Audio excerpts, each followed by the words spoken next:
Welcome to Headstrong. This is a podcast where I sit down with a variety of people in the public eye to talk to them about their lives and their careers, but notably their vulnerabilities. My name is Louis Strong and I host the show.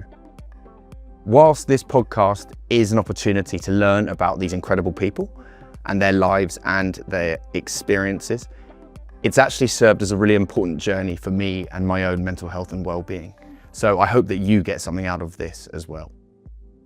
If you do enjoy the show, please do hit subscribe wherever you're listening or watching. Do go check us out as well on social media at Headstrong Podcast. All the follows and the subscriptions really do help so we can continue to get awesome guests. At the end of every episode, I ask my guest, what does the word headstrong mean to them? And the reason I ask that is because I believe that it means something different to everybody. And for me, headstrong means to believe in yourself, talk about your vulnerabilities, and reinforce your self-worth. I really hope you enjoy this episode of Headstrong. My guest today is an incredibly talented spoken word performer in the name of Dan Whitlam, who is redefining, in my opinion, what masculinity, vulnerability, and emotional expression can look like in 2025. And his work blends honesty and artistry in a way that's incredibly powerful, not only deeply human, but also, on occasion, incredibly uncomfortable, which we sometimes need. He's also got a brand new book coming out soon called I Don't Want to Settle, and he's heading out on tour this autumn, which is incredibly exciting. Dan, thank you for coming on to Headstrong. Thank you for having me. Yeah, what an intro. Really appreciate it. No, of course. What I want to do is sort of dive in the deep end immediately and straight away and talk about a word that often defines your work, which is vulnerability, and sort of go straight back to the beginning and learn, when did you first become aware of your own mental health? I think probably when I was sort of 15, 16, that's sort of those really informative years when you're going through puberty and school's really horrible and people can be horrible and mean, and you kind of, you're aware that words matter and what you say to people actually matters and how you receive things matter as well. So I think it was around that kind of point. And then later on when I went to drama school, I kind of investigated that more and spoke to friends and kind of saw the repercussions of what bad mental health looks like. And I think that's when I started therapy, which I think is an amazing thing. I think everyone should do it, but I'm completely aware that it costs loads of money. So it's kind of very tricky to do. But I think that's when I got interested in it and I started writing about it. And through writing, I better understood my own mental health and in turn hope that other people, through relating to my words, can better understand their own, really. Given that vulnerability, as I mentioned, is kind of central to your work, what was vulnerability like growing up? Were you comfortable showcasing vulnerability? Was there, apprehension doing so? Were you encouraged to be vulnerable? Yeah. I lost my mum when I was about 9 years old. So I think so I was raised by my dad and he raised me and my two sisters. And I think the idea of vulnerability for me was my dad came from Leeds. He was brought up by two teachers as parents. And my dad got Tourette's syndrome. And he came from a family where they found out because he was swearing at people. So he used to tie his fingers together with string in order to stop him from swearing at people. And his dad never hugged him. And I think my dad he just did basically the opposite of that. He was a really wonderful dad. He was super open with his emotions, wasn't afraid to cry as a man, wasn't afraid to just speak openly about where he's at with his mental health. He's been a big advocate for therapy, which he's done since my mum passed away. And I had that one amazing figure, but then I also went to, I grew up in Russia, St. Petersburg, and Turkey, Istanbul. And I moved to London when I was, for my mum's healthcare. And I had this dad who was super vulnerable and open, but then I also went to an all-boys school in London where, it's very sort of macho and not about showing vulnerability at all and playing sports and everything that's kind of, against being open and vulnerable. So I was kind of balancing these two houses and having to find my own way. And I think it was only up until I was sort of left school or high school that I sort of was able to be my full vulnerable self. because you want to fit in, and that's what you do when you're at school. You're so malleable, right? 100%. Yeah. And we'll actually really definitely come on to that. But it's when you can be independently yourself when you want to showcase certain emotions. But when you're in that group or crowd, you very much want to fit in, and therefore you'll do whatever the leader is doing or what everyone else thinks is the greater option or choice, just to make it easier. 100%. Whether you believe it or not. It's true. Yeah, 100%. 100%.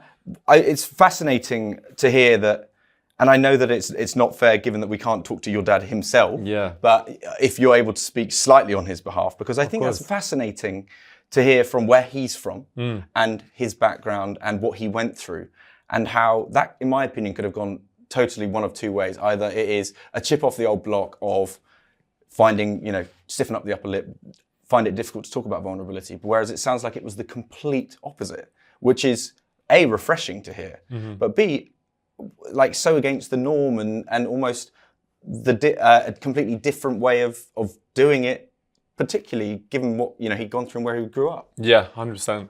I think it was all his mates at school, especially the area of Yorkshire that he's from. It was just kind of, as you said, very stiff upper lip. You kind of just get on with everything. Vulnerability wasn't really a thing. I think that's what's amazing about now. There's been such a change in the tide of people being open and people being vulnerable, and kind of these positive attributes that I think everyone should have, and just leads to a more, well, in my opinion, a better life, just because you understand yourself a bit better. Yeah, I mean, well, if you don't accept vulnerability, you're almost running away from that emotion. Yeah. You're blocking something out. You've had a number of occasions in your life, key life events, and one that I do want to talk about is the time you got stabbed. Yes. Because I think that to anyone at any age, that's a dramatic and serious event. But at such a formative age of 16, that could define you, your future, your career, and your outlook of life. Can you talk to me about that event and the aftermath of it, and how you navigated your emotions? Because overcoming trauma like that doesn't happen overnight. No. And it's almost probably, without speaking for you, must still happen. Yeah, yeah. It's it feels so strange to speak about now, just because I've done so much with, I guess, that event in terms of working for different charities, and then also turning it into a piece of poetry that kind of led me into music and everything else and where I am today. But I was auditioning for a Edinburgh Fringe play. Did you get it? I did get it, thankfully. At least there was something that I could hold on to. But I was auditioning for this Edinburgh Fringe play in London around Caledonian Road Tube Station, at a theatre called the Pleasance Theatre. So I was going there, I did the audition, thought it went great, and I came out and my friend was getting mugged. And without thinking, I stupidly just sort of ran over to go and help my friend, and I got into a fight with this guy, and then a load of people came running over, and during that fight, I got stabbed twice in the back with a screwdriver, and then my lung collapsed. I didn't know this at the time, but my lung collapsed, and I ran down the road to kind of get out of the way. And when you get a dead leg, and just the whole of your leg is completely dead, I just felt that all down my back. Wow. And I kind of went to my friend, and I was like, something's not right. What's going on? And he was like, you've been stabbed. And I called an ambulance, and I said, I've been stabbed, freaking out. And it was amazing. I think for me it felt like an hour, but the ambulance must have been there in about 5 minutes. And I got inside, they kind of calmed me down. Then I had a chest drain to take all the fluid out of your lungs so you can breathe again. And and then I was out of hospital 2 days later. Wow. But it's true, I think that was, in terms of trauma or a traumatic event, what really stayed with me was the aftermath, and just sort of I kept having these episodes where I was thinking my lung was spontaneously collapsing. Just in the aftermath, and that's years after. Yeah, long time afterwards. And I'd have my dad chaperone me around and take me to parties and stuff, and I felt like an idiot. I was really embarrassed by that, but it was just so I could get through it. And then it got so bad that I was thinking my lung was collapsing that I bought this oxygen meter to put on my finger, so I could always tell exactly how much oxygen I had in both my lungs. Wow. So I knew I was okay and I could calm myself down. That's what I went through. And then I went to drama school. I went to a place called Guildhall in London, and we had a teacher who was a super eccentric teacher, and she asked us to do this exercise where we put an event that happened to us into a poem. And so I wrote this poem about me getting stabbed, and then it resets, and it's the boy who stabbed me and his story. And then I started performing that around little dive bars in Dalston, and that got picked up by BBC Radio 4, and one thing that I mean, I was listening to that this morning, the way you tell, and you know, hearing it then in more detail is, you know, considering I didn't go through it, it's like it's so raw and emotional. When you hear yourself, or you try and go through that, what you said there is what's really memorable is the aftermath. And with any traumatic event, when there's heightened emotion, for me anyway, I always feel like you can't remember the specific event. Do you feel that's the case? Do you feel like you sometimes fill in the blanks or what you were told, and then actually it's the aftermath that you all remember? It's that you get caught up in it all, so you don't remember necessarily the physical. No, I remember roughly through my own memory and what people have told me, but we had to go down to the police station afterwards, and we had to identify the people in like a lineup, and it wasn't like the movies where you see them all behind the glass. Not as romantic and no, it's not glamorous that kind as of that. yeah. It was like Usual Suspects when they're all. It wasn't like that at all, but it was. You see them all on an iPad, and you have to kind of like flick through and click who it is, and you go in one by one to kind of get the right person. And I was the only person who got every single person wrong. Like I identified all of them wrong, and all other 20 people got the right person. Wow. So that just goes to show what I completely blanked it out. I got rid of it in my head. But I think it's your body's way of kind of looking after you, isn't it? Yeah. You say, okay, that was really traumatic. We're going to forget that. It actually goes to show the power of the mind. Oh my God, yeah. Like that is what it did there, was basically wrap you in your brain in cotton wool and bubble wrap and put you in a box and store you safely, because to actually go through that and comprehend that, that's when, you know, how people got PTSD during whatever they go through in wars and stuff, because 100%. they experience that so relentlessly. Gosh, and so that aftermath then, let's just talk about that journey and recovery. You mentioned there your dad had to chaperone you around and stuff. Yeah, he did. How long was this kind of journey? Because, hey, recovery for anyone, for anything, it is an up and down process, as is mental health and your experiences with it. Run me through that and what your journey looked like for recovery, both physically and mentally. Yeah, I think, as I said, physically, 2 days after getting stabbed, a doctor came in and said, right, come on, get up, get moving. And I think for me, I wanted to stay in hospital a bit longer because it was, I don't know, it felt safe. And I didn't want to go out yet. Yeah. But I got out and I couldn't do sports for a bit just because I felt either in my mind or in reality, my lungs weren't working quite as well as they used to. So I just felt out of breath quite a lot. But in terms of the sort of mental trauma from that episode, I think it was about 2 years of like really severe sort of panic attacks-esque, like just worrying my lung was collapsing, worrying that I was going to get robbed, mugged, stabbed again, having my dad taking me around. And it wasn't until there's charities that do a lot of work with something called restorative justice, where you get to meet the person that did something wrong against you, or the perpetrator. And through trying to collect my coat from the police station, where it was the coat I was wearing that day, and I just wanted it for some reason. And am I right in saying this was years later as well? Yeah, this was like 2-3 years later. And through this charity that do restorative justice, I was able to meet the person who stabbed me. And I was able to create this other half of my stabbing story and see where they came from, what their reasons were.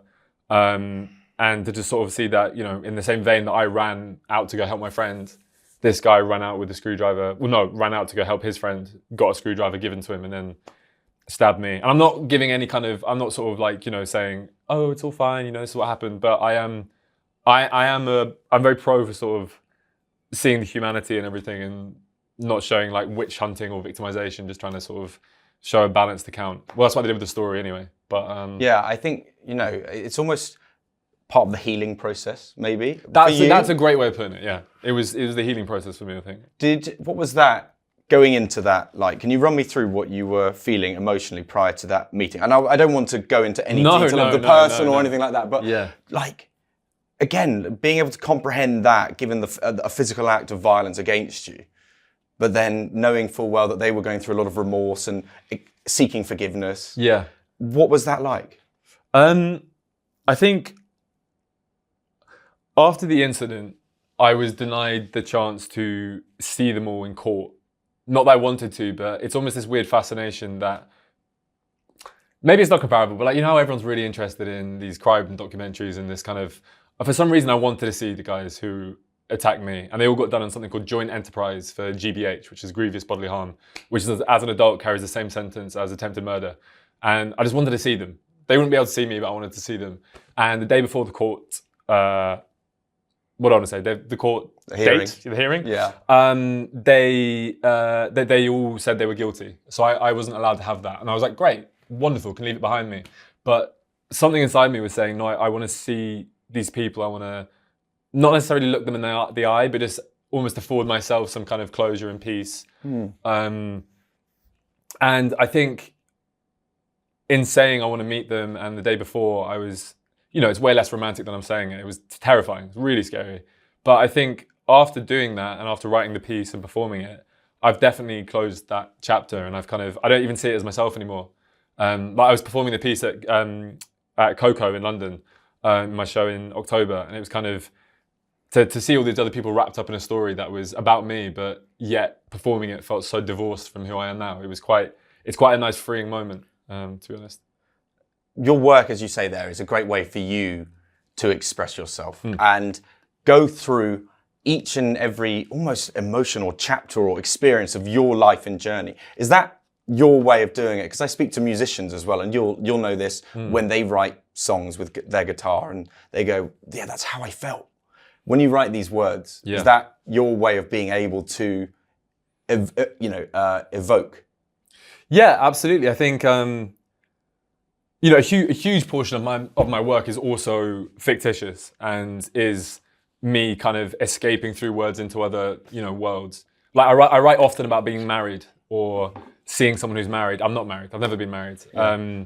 But there's a feeling about love and about loss that I'm interested in, I'm curious about, and I like to explore that. But then also, I write about heartbreak, which I have gone through. I write about love, which I've absolutely gone through. I write about my stabbing, and it's kind of, I think, I love writing about things I'm going through situationally. But I would not say my work is some kind of like, personal poetic journal. No. It's kind of, I hope that it's relatable and people can kind of find, hopefully, solace and something in my words. Well, this is fascinating because of course it's relatable. You're talking about events, particularly when we talk about love and heartbreak and things like that. They are incredibly relatable for you, right? And so what I'm curious to know is, you have said before that you get messages all the time. Yeah, which is people amazing. Telling you about their lives and their experiences. And it's not often like a sentence here or there, it's paragraphs. And what I would love to know is, how does that make you feel? Is that overwhelming to receive that? Do you feel gratitude when you receive that? Yeah. What is it that you go through when you hear these things? Because you want to reply to each and every person, but of course that's not possible. I mean, it's exactly as you said it. It's kind of, first of all, it's beautiful. And thank you to everyone who sends me messages and notes about their own life and where they're at and what's going on. I think it's amazing. And it almost feels like this community of openness that's sort of occurring. But like you said, like I want to be able to reply to every single one of them. But first of all, I know that social media is an incredible tool, thing, community, place. But also for me, it does damage my mental health quite a lot when I'm on it too much. And therefore I try to limit time spent on the app, but then also time in responding to people. But it is amazing when I have, especially like young men sort of reaching out and saying, oh, I was scared to voice my emotions or my feelings or where I was at. And thank you for sort of giving me, some sort of courage or confidence behind my own words, which is incredible to do. And but no, I mean, it always will forever give me a smile when someone reaches out like that. I mean, we're navigating towards a huge topic, and I know that I do want to talk to you on social media as a whole, because there are so many subtopics as well that we want to touch on. First one being masculinity, and as you said there, a lot of young men contacting you, which is amazing. But first and foremost, how do you define masculinity?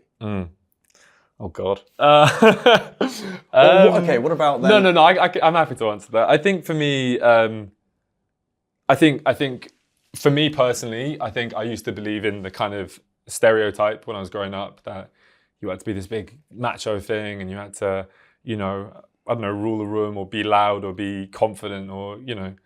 But I think as I've grown older, I think it's just, I do think it's being vulnerable and open to how you're feeling in the moment. I don't think we necessarily need to label it with masculinity, but I think just to feel and be how you are in the moment is great. So if you want to be macho, then great, do that. Or if you want to be vulnerable, then that's absolutely fine. So I think that's where it is for me. But I know that for so many people, there'd be certain words that they'd absolutely align with masculinity, and I think that's just what we've been drip fed since day one. Well, this is what this then boils down to kind of, what is that relationship between class, upbringing, education, where you grow up, and how you view and define masculinity? So at what point do we establish our core values of, well, anything, but notably masculinity? Because you go through certain things, like your dad, for example, with you, and we'll use this term role model soon as well, but what an incredible role model of showing what masculinity can be. Whereas there's examples of masculinity of certain people online that showcase what is fundamentally deemed as wrong. Yeah. From an objective point of view, I don't feel wrong in saying that whatsoever. It is objectively wrong. And so how do you think all of these pieces fit in and find that core value of what masculinity can stand for? Do you know what I mean? Yeah, I do. I think I'll touch on a few of the things you said. I think first of all, I can only speak from my understanding of it. I'm not an expert on this at all. But I do, first of all, I'm very aware that I've had a privilege, like with like my education and going to drama school and the people I've sort of met along the way, to be afforded the kind of look and the openness to see other sides. Like, you know, I was introduced to the arts very young, which I realized is a massive privilege. I went to a school that not only sort of supported big macho men, but also kind of supported like the arts and things that was at the time seemed very opposite and polar opposite. And I think for me, looking at when you're a young person, as we've seen online, you can be very impressionable. And that's why negative or bad behaviors that we see in some role models online can be really, really dangerous.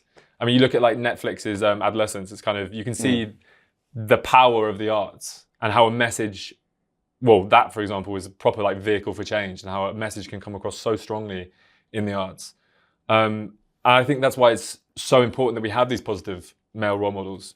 You know, people like Jamie Lang crying after he's finished a marathon, or people like Jordan Stevens, or like these amazing voices who are speaking about change and the power of a positive male role model to look at good behaviors that are away from these sort of traditional masculine stereotypes and things like that. Yeah, seeing those people that you mentioned there showing vulnerability in the public eye is vulnerability with a magnifying glass over you, or to a whole new level, which also requires some seriously thick skin in a way. That's one way of putting it, or almost confidence in vulnerability. Yeah. Because, you know, crying to, let's be honest, millions of people, I don't think there are many people that would raise their hands and go, yeah, I'll do that. And it's not that it was, you know, doing it for that reason. It was, you know, raw emotion and showing it. Whereas I know some people would have held that in. Yeah. And there's no right or wrong, but being able to do that and show that is so powerful. So powerful. And that's what I mean, just the ability to be able to feel and show exactly where you're at in that moment. That's incredibly masculine for me. And I think that's exactly where I hope the world needs to go and should go, and everything else. I mean, I probably know the answer to this, but who was your role model growing up? God, that's a good one. I mean, I want to say my dad probably, but I think also, it's really good. I don't know, I'll say my dad. I'll go for my dad. Yeah. I did a lot of sport when I was growing up, so I think I had idols that I looked up to. But I think that's the other thing when you're a kid, it's kind of, things chop and change a lot, and you find new idols and people you look up to every single day. So yeah, I think definitely my dad. I think my sisters are incredible people that I've learned so much from, and I took a lot from relationships as well.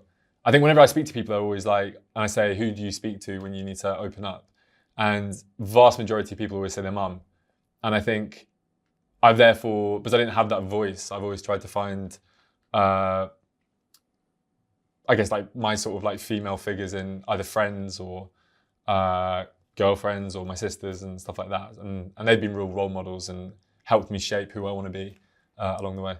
Do you feel, given that kind of, and I'm aware it's a delicate topic, and I know that you're happy to talk about things, but do say if I step over anything, because I think it's, as you showing vulnerability, I was going to talk about this. You are a role model in yourself, which is a strange thing to say, because you'd never go, I'm a role model. No. But it's incredible of course to know that all these people are messaging you going, I really look up to you. Thank you so much. Yeah. But when with the sad passing of your mum, when you rely on other voices, is that a subconscious kind of like clinging on to those other voices, finding that other role model? And I definitely do not mean by replacement, but like to fill a void, or you're seeking something.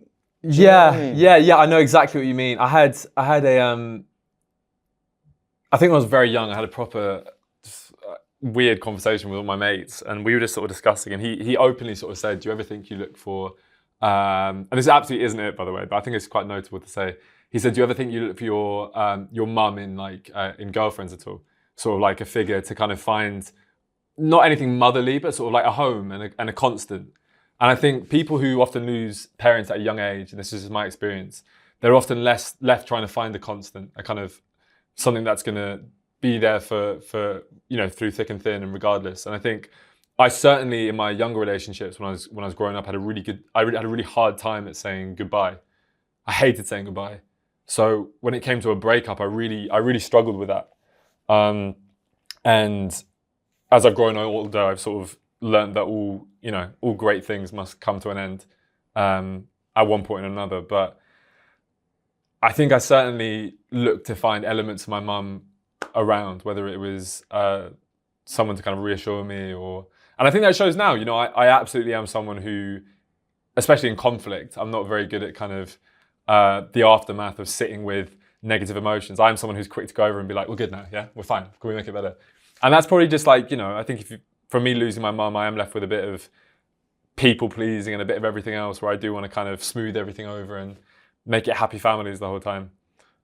So I think she lives in echoes like that. That's beautiful. I like that. Yeah. That's amazing. I would say on that note, confrontation. I don't know how people thrive in it. I hate it. It's so tough. It's horrible. Like after 5 minutes, I'm literally like, yeah, that's what I'm like. It's horrible. It's bad. So we've talked about like that positive side of social media, and it goes without saying, someone like Andrew Tate, it epitomizes what can be very negative. The names in come social out. media. Yeah. No, well, when I messaged you yesterday about, is there anything notable to talk about? And we definitely want to talk about social media. 100%. But this is a really interesting topic because there is so much progress made with such influential and incredible people. But in the same breath, given the vast pit that is social media, everyone is entitled to an opinion because you can. Yeah. And this gives certain people platforms that are taking away from what other people are doing. So what on earth can we do for this balance? What is the counterbalance? How do we approach social media? And this is $1 million question. I mean, yeah. But, how do we navigate this? I mean, this is the issue, isn't it? I think, first of all, I think, the amazing work that you're doing and conversations, as long as they keep happening, I think you're going to start moving to more of a swinging the other way. But I mean, as long as there are really wonderful, in my eyes, role models who are sort of supporting and celebrating and singing really positive things, there will always be something on the other end of the spectrum. But I think within social media, and I really do think that it's just giving you a world of comparison the whole time. That's my biggest struggle. You can see someone with perfect hair or perfect teeth or perfect, whatever, and you kind of go, okay, I don't have that, so I'm different, I'm other, I'm wrong. And that's what I think so many people really struggle with. So I think if we can just have more people sort of saying, hey, look, I love what I am or who I am, or I love where my mental health's at, even if I have bad days, people will be able to look at it and go, yeah, this is amazing. I've got someone who's speaking out and they look like me, or they think like me, or they're sad like me, or they're happy like me. And you think you're not alone. And I think if we can have more of that, we're going to be moving towards a great place. I mean, I've got so many things about social media that I want to ask, but let's jump on that for now, because you use social media as a tool, yes, and a platform to showcase your work, also showcase your own vulnerability and yourself as a human, whereas many social media kind of postings are this one-dimensional side of it. And you often do use it as a different sort of lens, but there's also that balance of, as we talked about when you came in, it's like, you know, you are doing work. This is how you make a living. And so there is that fine balance. So in this world of consumer society, is there now a huge blurred line of kind of authenticity on social media to self-promotion and work? Yeah, I think it's massively. I mean, when I first got Instagram and social media, it was to see my friends and what they're up to, and there was nothing about really seeing other people's work. I went to YouTube for that, or to see other creators. I'd do it that way. But it's now become the greatest free marketing tool that you can find online, and people have seen it. You can start a business or be an artist, and your whole career can change on TikTok. You've seen incredible artists like Lola Young, who's been working for 15 plus years. And she's always been incredible in my eyes and so many people's eyes. But then she does one song that goes completely bonkers, and then she's headlining all these festivals, biggest selling artist in the UK and beyond. And you have this, but then you're also met with this other half where people will say horrible things, and it's kind of like, it seems like social media comments, like TikTok comments, that always get reused, and it's this new vernacular that doesn't really mean anything. Mm-hmm. But I think as an artist, you need to kind of, I've been balancing the line of, okay, it's no longer a personal thing for me and my friends. It's now a business tool where I need to show when I'm touring, I need to try and find a new fan base, because it's been amazing for that, about me finding people who like my poetry and my music. So I need to keep that running, but then also you've got to tread this weird line, which you might be able to sympathize with, where you need to constantly reinvent yourself almost. I can't just sit on the tube and do videos of me like that.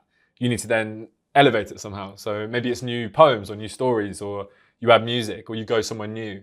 And I think the biggest one is that you need to somehow take your craft and artistry and distill it down to 40 seconds. And I think that's the greatest struggle, because give someone 3 minutes or 5 minutes and you can build a whole set around that. But in 40 seconds, or realistically 5 seconds, to capture someone's attention is really difficult. So I think it's just about learning how to use it and kind of moving on. Social media evolution is crazy. I remember maybe even when I was at school, maybe 2013, there were all those spoken word videos about pollution, when some dude in a desert and doing like a 10-minute piece to camera, and everyone found it incredibly powerful. And then now it's evolved to, they can still do that in like a 1-minute clip, but if it didn't have the first 3 seconds, something really powerful and punchy, it never gets watched. 100%. Like the short-term kind of likability of stuff is mental now. How much we get stimulated by. Just walking around here, seeing adverts, and we don't realize, because it's our subconscious consuming it, but we consume it. 100%. It is exhausting. And I can't imagine what it must have been like. I mean, there were adverts, but 80, 100 years ago. Just the complete purity of it. I mean, you talk about your fight or flight being triggered every sort of 3 seconds, and it's true. Especially with your phone getting this massive dopamine hit whenever you're going through social media. But I feel it too. Like, I put my phone down, and then about 10 minutes later, you either, in the back of your mind, you're thinking, is it in my pocket? Is it over there? What's going on? And it's this, I saw this video the other day, and there was a kid who was sleeping, and as she was sleeping, she was having a dream, I guess, but she was swiping in her sleep. No. And I was like, oh God, this is so bad. That is mad, isn't it? And it's just kind of thinking, where are we going to be in like 20, 30 years? It's quite terrifying, isn't it? It is wild. The phrase that comes up a lot as well for someone in any kind of content industry is content is king. And that's also what a beautifully kind of wide phrase, but also it means very little, because people will post 20 and if one does well, that's a success. Great, happy days. Yeah. But actually, what that means in a deeper level is there's pressure, a constant pressure to be creating and posting. You can't sit still in this world anymore if you want to stay relevant or continue to be successful in your business, right? Do you feel that weight and pressure to be posting or creating content to ensure, your work is being seen? 100%. And I think the main thing I always say to my manager is just that, oh God, I need to stay relevant. I need to stay in the picture. And it's awful that you think And I've seen it as well. There's people that I look up to who are creators or artists, and it's brilliant. Their work lives on in Spotify and Apple, etc. But on Instagram, if they don't post for a month, they'll have to say, "Hi guys, I had to take some time away," or people will be like, "Welcome back, haven't seen you for a while," and it's like, what? It's crazy. So actually, it makes you feel like you can't take time away. And I think also within me, you think if you are posting and you're putting things out there, there's now such a correlation between, for example, in music, putting out an Instagram, a song or a clip of a song, and then the metrics to Spotify as well. Like you'll see boosts in streaming and listenership and following if you are posting on social media all the time. That's why in the music industry, people go, just post to TikTok, just do that. And I think it's every musician's worst nightmare because, you just want it to be about the music, but sadly it is about marketing yourself, like with everything. Yeah. So I absolutely think that I need to keep posting just to stay relevant. But also I'm not gonna lie, it's a lovely place to put all this work that I've been creating. I mean, you found a community. 100%. And it's so great to be able to put out new ideas or new poems or new songs and just get honest feedback. I've started now doing creating little demos of songs. And if I put them out online and then the community, the fan base, whatever you want to call it, likes it, then I'm like, cool, let's put that out. That'd be great. So it's wonderful as well to be able to get that honest feedback from people with their retention or likes or comments or whatever. On that other side then though, what do you do and how do you in fact switch off? Because there are days where you're probably like, you force yourself to post it. Yeah. But if you go on holiday, for example, yeah. you want to switch off. Do you find that easy? No, I find it so difficult. And I've had people saying to me kind of, come on. Yeah, put the phone away or you never switch off or, because I'm often walking around and if I get, it sounds so bad, but just sort of, I do get inspired by things around me. So I will get my phone out and start typing away. So for me, I just have to leave my phone behind and that's when I can properly engage. And I'm so much happier for it when I do that. Or yeah, usual things, just sort of being out and about, being with my mates, blowing off steam in whatever way that's not just being here, basically. Yeah. What else do you do to look after yourself then? You talked about your relationship with therapy. Mm-hmm. I think that is something that there's mental health as the whole topic of, let's break that stigma. I think therapy is even more so. Yeah. Even despite the access and the difficulty to access, I think people talk about that even less because that's such an expression, such an admission of vulnerability that people find that even scarier. Yeah. Because I think there's always been this issue with people saying they're in therapy that they've got a problem, whereas I don't think that's the case at all. No. We all go to the gym for our physical health. 100%. Going to a therapist is no different. 100%. It's honestly, it's been my point of view for a long time. It's kind of, if you hurt your body, you go to physiotherapy, and you'll tell people that they'll be like, "Oh, good for you, you're getting better."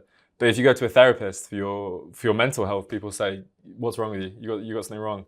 And I think I went to therapy when I was younger, and then I stopped for a long time because I thought I'm fixed, I'm fine. But then bad habits, whether it's with my friends or myself or in relationships, will keep coming up. And going back to therapy just doing therapy to begin with, I think is a really positive thing. Because it's not, I think for a lot of people, I'm not generalizing here, but from what I've heard, people can see it as a sign of weakness almost to go to therapy. What you talk about your feelings, that's wrong, that's weird. So I think it's a sign of great strength to understand yourself a bit better. So I think honestly, just talking about it more will get rid of that taboo and just move people towards bettering their own mental health. Really. What's it like amongst your group of friends talking about these sort of topics? Is that a comfortable topic with certain groups and not with others? Because I'm aware every group of friends is different, and some I know will happily be vulnerable and expressive with me, and we could talk for hours on something. And others I know that talking about that they don't have no issue with it whatsoever, but talking about it is not their bag. Yeah, I think I'm really lucky that my closest friends, I can really candidly speak about everything, whether it's my mental health or therapy, wherever I'm at. But I think, when I go into new groups, I'm not the kind of person who will shout and scream about it. No. If I've just done therapy and they'll be like, "What you been up to?" I'll just be like, "Oh, I was just at home, just sort of whatever." Really? Whereas I know some people who will be properly like, "Yeah, I've just done therapy. It was really good today. I really struggled with it." And I think that's incredible. I'm just not personally at that level yet with it. Yeah. And it's probably not great. It probably comes from a shyness. And and also a bit of wanting to keep some things for myself. I think I like to know someone a bit better before I discuss my I guess my therapy. Some people will probably be like, that's not great, but I think that's just where I'm at personally. No, I know. I completely agree. I would never divulge anything that's I've talked about. Yeah. But I would never mind saying to anyone, if, where have you come from? I was just seeing my therapist and then carry on. Yeah. But so you would choose not to say it necessarily, or is that just in an open group? And there's no right or wrong answer. No, I know. I'm just curious on where this comes yeah. from then. I think probably bad behaviors of like sort of seeing it as something else when I was like younger, and now sort of rewiring that in my brain. You know what? I think I don't know, because I've never actually had that before when someone's been like, "Where have you been?" And I've said, "Oh, I've just been doing therapy." So I don't think I'll know until that comes up. But at the moment, I think I'd probably be like, "Oh, I was just at home." It's fair. What's your kind of advice for someone who's going through something traumatic or is feeling isolated or alone, who doesn't have access to therapy? What would you say your advice would be to these kind of people who are struggling internally? I think if it can't be a therapist, then it is a real shame that the vast majority of therapists are very expensive, and it's like kind of, it can remove that. I think just talk to anyone. If you can talk to a friend, to a family member, to, I don't know, anyone, that's a really, really great step. I really think that problem shared is a problem halved. And a lot of the time, I think we just want to be heard by someone. I, for a long time, was journaling, and that's how I got a lot of my feelings out. And that in turn turned to poetry, and that's how I got into poetry, just by writing out what I was feeling, and then it happened to come out in sort of verse and rhyme. So I think that's a huge thing. But again, there's so many tools online that you can find as well if you're really struggling. There's some amazing, what can I say? Yeah, tools online that you can find just to sort of help better understand your own mental health. Poetry is quite often, let's think about it, when people think back to school, they go, oh, that's difficult shit. Yeah. And I love Shakespeare, I love words and stuff like that. Yeah, of course. But your journey with poetry itself, has that, you found that as a fascination. Has there ever been a time where you're like, oh, I wish I'd chose something else? I don't know, do you ever get tired? Because it requires thinking and intelligence. Yeah. You could just put on a TikTok and do a little silly dance. Yeah. But yours requires intelligent thinking, emotional thinking, which is beautiful, and it's an art form. But do you ever get kind of burnt out and tired from doing something like this? That's exhausting. I think the first time I did poetry was at drama school, and when I was on stage performing it, because there was something called Creative Evening, where we had to kind of power up to get into it, and it's how this great actress called Michaela Cole created this TV show called Chewing Gum, and she did it at Guildhall as part of Creative Evening. But I was up on the stage and I was doing this poem, and it was the first time I felt a real sense of self-worth. And love that. I found that so valuable, and I was like, this is what I want to replicate for the rest of my life. And I'm aware how lucky I am that music and poetry is my full-time career. I wake up and I do that. And of course, there's moments when I get tired and I think I don't have the energy I've got. I've turned the tap on for inspiration and nothing's coming. And I go, okay, maybe this is it now, I'm done. But I never think I want to change my career. I know how lucky I am, and I'm so happy that I can feel that sense of self-worth. Oh, I didn't mean it like that, but the self-worth part, that is amazing. Yeah. As terrifying as it is probably to many people that think about performing. But it's when you finish that, it's that you must know this about after, gigs and tours and people coming up to you where you actually get to see it firsthand. Because through a screen, it's very different to hearing it and meeting 100%, people. Yeah, it's so different. Incredible. So different, man. Is there an experience that you can recall of meeting a fan or somebody? Yeah. That's really notable? I did my first ever proper London gig at a venue called the Jazz Cafe in Camden. And I finished there, and we'd sold it out, which was amazing. And then I was coming out of the venue, and someone came up to me and they just pulled down their sleeve, and they had the lyrics to one of my songs and poems sort of tattooed down their arm. And I think first of all, I was like, that's so cool. That's amazing. But also just the story behind it about how the words had really helped them at a time when they were in crisis. And that's just stuck with me ever since. And I think just the reality of writing something in my bedroom and sort of thinking, oh, that's quite fun, I'll put that somewhere. and then being able to perform it in front of 2,000, 3,000 people is it's a real shock. And I'm so lucky that that's the situation I found myself in. Yeah, well, words resonate with people, and being able to be kind of the instigator for that is it's a privilege. Yeah. In a beautiful way of looking at it. And of course I know you don't take anything for granted, but it's just insane to think about. God, that's so cool. But let's talk about new book coming out. Yes, new book. Because, well, in fact, tell me about it. Like, how long has this been in the works for? Because you've been writing poetry since drama school. I have, yeah. And so there are definitely unseen things. There's a whole beautiful kind of different side, I suppose. Yeah. So tell us about it. It is, yeah. So it's the book's called I Don't Want to Settle, Words for a Lost Generation. And it essentially contains all these poems that I've been writing for the past sort of 4 years, I guess. And it's split into 4 sections, which is namely sort of the idea of like growing older and this elusive idea of running out of time. And then it moves into a chapter on love. Then it goes into, that can be self-love or intimate love. Then it goes into grief and sort of breakups. And then it finally finishes with healing. And it's kind of the 4 chapters that I really thought going through my 20s had been really pivotal and important to me. And then in between these chapters and littered throughout the book are these sort of anecdotal stories about either my dad or my sisters or my mum or things with me and just, whatever it is. So it's all kind of like neatly tied together. But I really want to put down into a book what it is to go through your kind of young phase of your life where, you're suffering with love and grief and breakups and, my friend's doing this, I'm doing nothing, and kind of all these worries and anxieties that everyone goes through. So yeah, it's out September 4th, which is super exciting. And I can't wait for everyone to read it. That's super exciting. Was it a cathartic experience? Was it an intimidating experience? How do you go through this? Because things don't just happen. There's been no doubt a long process, but when it first came around, was it your idea? Did someone come to you?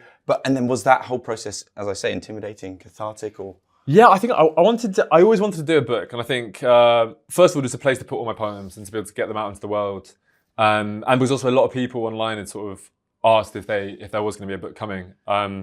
So I got it all together. I had my friend, an amazing artist, Natty Shiner, illustrate the whole book. And then I had a publisher reach out to me, Bonnier Books. And they kind of like pitched it and went through all these different rounds. And then they said, yeah, we want to publish a book and put it out into the world.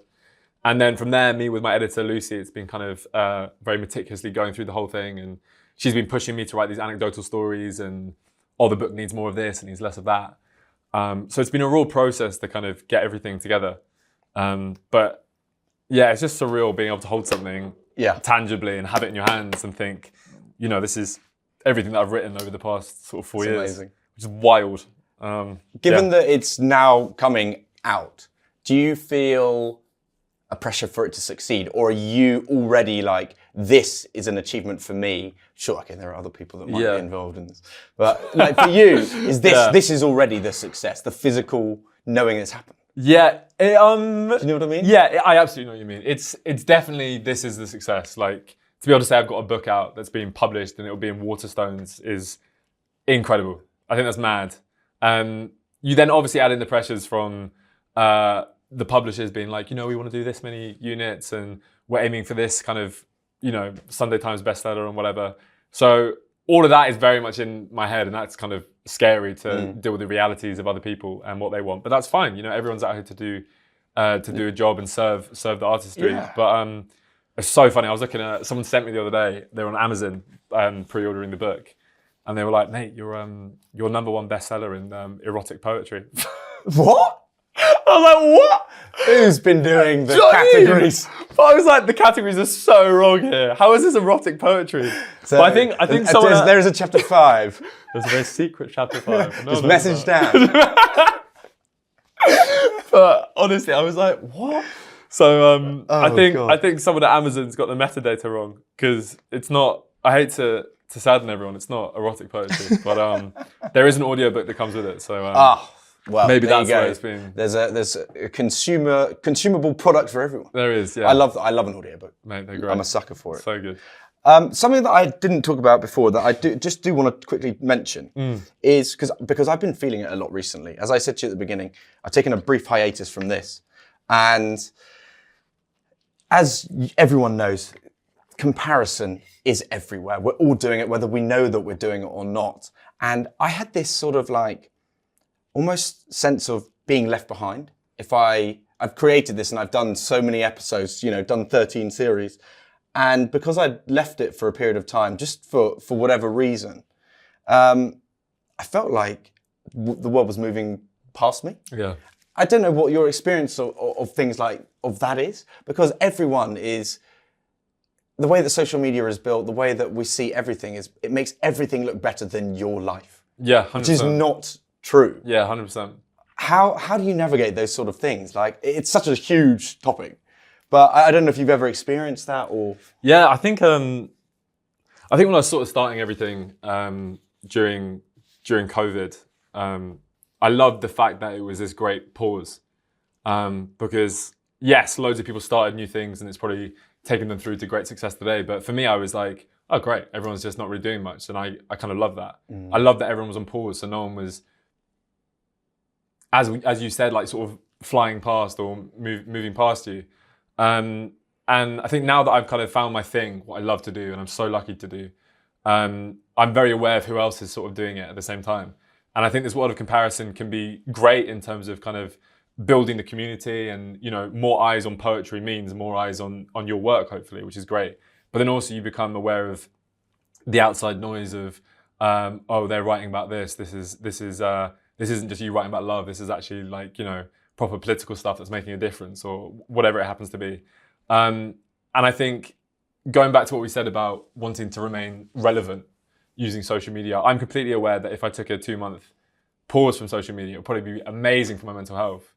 But the fallout after that would probably be like, I'd probably panic and be like, oh my God, I've lost this fan base, or I've lost ears, because the world right now is extremely quickly digestible, and you almost need to constantly be putting out stuff in order to stay relevant. So it's a big worry for me, but I think also you hope that once you have tangible things, once you have things on Spotify or an album or a book or whatever it is, hopefully that all the hard work you put in with social media you'll be able to take your foot off the gas a little bit. Yeah, there's all that. I always like to think about it as well.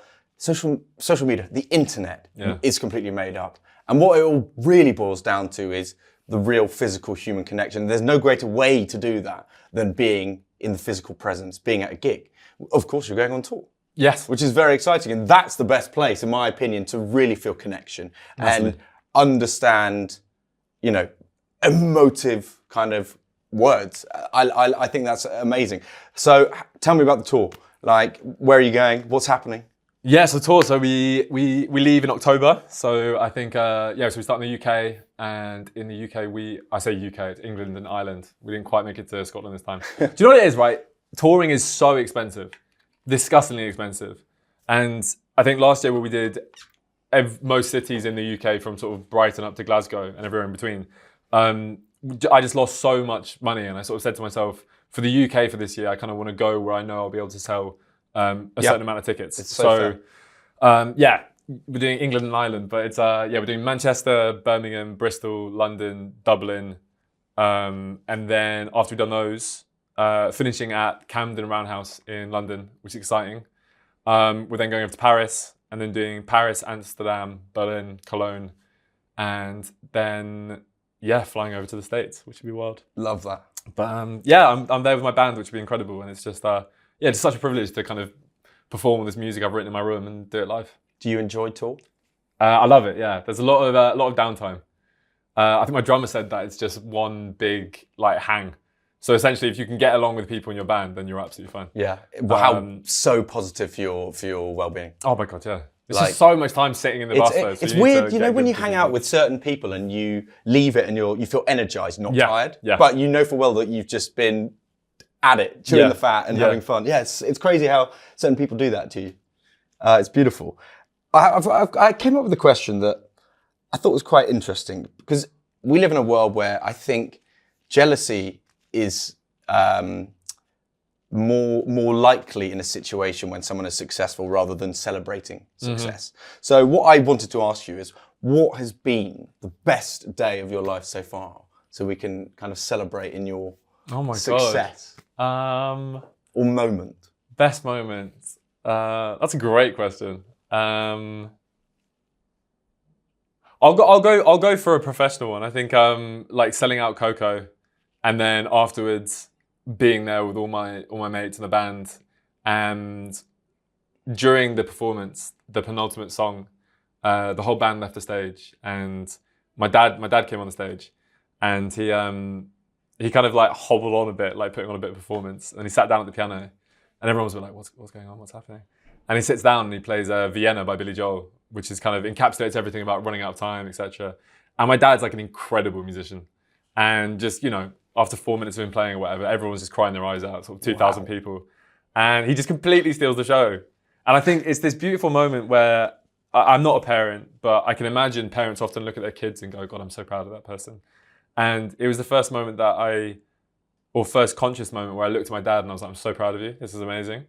And I think all of that tied together was probably one of the best days of my life, yeah. That's amazing, because I asked you there, and already shows how selfless you are. It's not even about you. That's insane. Okay. And what an incredible moment. No, it was amazing. Because you've experienced that with him as well. Yeah. I think, wow, that is amazing. Congrats. Thank you. That's really awesome. Thank you. Okay, this is quite a tough penultimate question. Right. But in a world, as we have talked about, that is incredibly overstimulating, that's got louder and faster and more demanding, what can we do on a very simple level to find happiness? Or if you would like me to rephrase that, what do you do in the simplest of ways, the small things in life that go, yeah, that makes me happy? I think it's the simple pleasures. I think it's usually, if we look back, it's the little things that make us really happy rather than the big grand moments and grand gestures. Someone told me, a friend of mine, he's from Japan, and he says that he used to put a square of dark chocolate by his bed every single night. So when he wakes up, the first thing he tastes is really sweet. And he was like, it's just the best start to my day. It's incredible. And I was like, wow. And he was like, you know, it's just, if you find the little moments, you can find joy, whether it's being a little bit more present or going outside or walking your dog or whatever it is. I think it's just in that. Because I think I've certainly bought into it, and maybe I still buy into it, but if we buy into, I'll be happy when I get 100 followers. I'll be happy when I buy a house. I'll be happy when I've got that promotion and Dave, who sits next door, doesn't get it. You know, we buy into we buy into the notion of, when this happens, I'll be happy. And either that day will never come or it will come and you won't be fulfilled. So, yeah, maybe I'll start waking up with some dark chocolate from now on. I think it's a great tip. It's a great tip. It's so true though. We all set goals and we reach them, and that isn't the goal. We all know it. You want that promotion, you want a pay rise, you want whatever it is. That is not the thing that you're seeking. No, 100% not. I know that's very deep, but but it's true. It's true. It's hard to sort of grapple with as well, isn't it? Yeah. You can say that and people are like, sure. But I think it is, and I definitely haven't grasped that at all. No, I don't even know what it is, you know, because that's another podcast. My final question, Dan, that I ask every guest: what does the word headstrong mean to you? I think someone who's truthful, who, when they say things, it's exactly what they mean in the capacity that they mean. I think it's someone who means well. And I think, going back to what we said earlier, just the ability to be able to feel exactly how you feel in that given moment, whether that's vulnerability or whether that's something completely opposite. I think that's being headstrong. Love that. Thank you. Thank you. So Dan's book is out September 4th. I Don't Want to Settle. Go get it on Amazon in the erotic section. And of course, don't forget to go check out Dan on tour in certain British cities near you, but that'll be awesome. So wish you the best of luck. Thank you very much. With both the book and the tour. It'll be awesome. And I know full well that we'll be coming to the tour because my fiance now, in fact, is a big fan. Congratulations. So, thank you so much for coming. I look forward to seeing you there, and thank you for having me on. And that's it for this episode of Headstrong. If you've enjoyed this show, please be sure to hit like, hit subscribe on whatever platform you're listening on.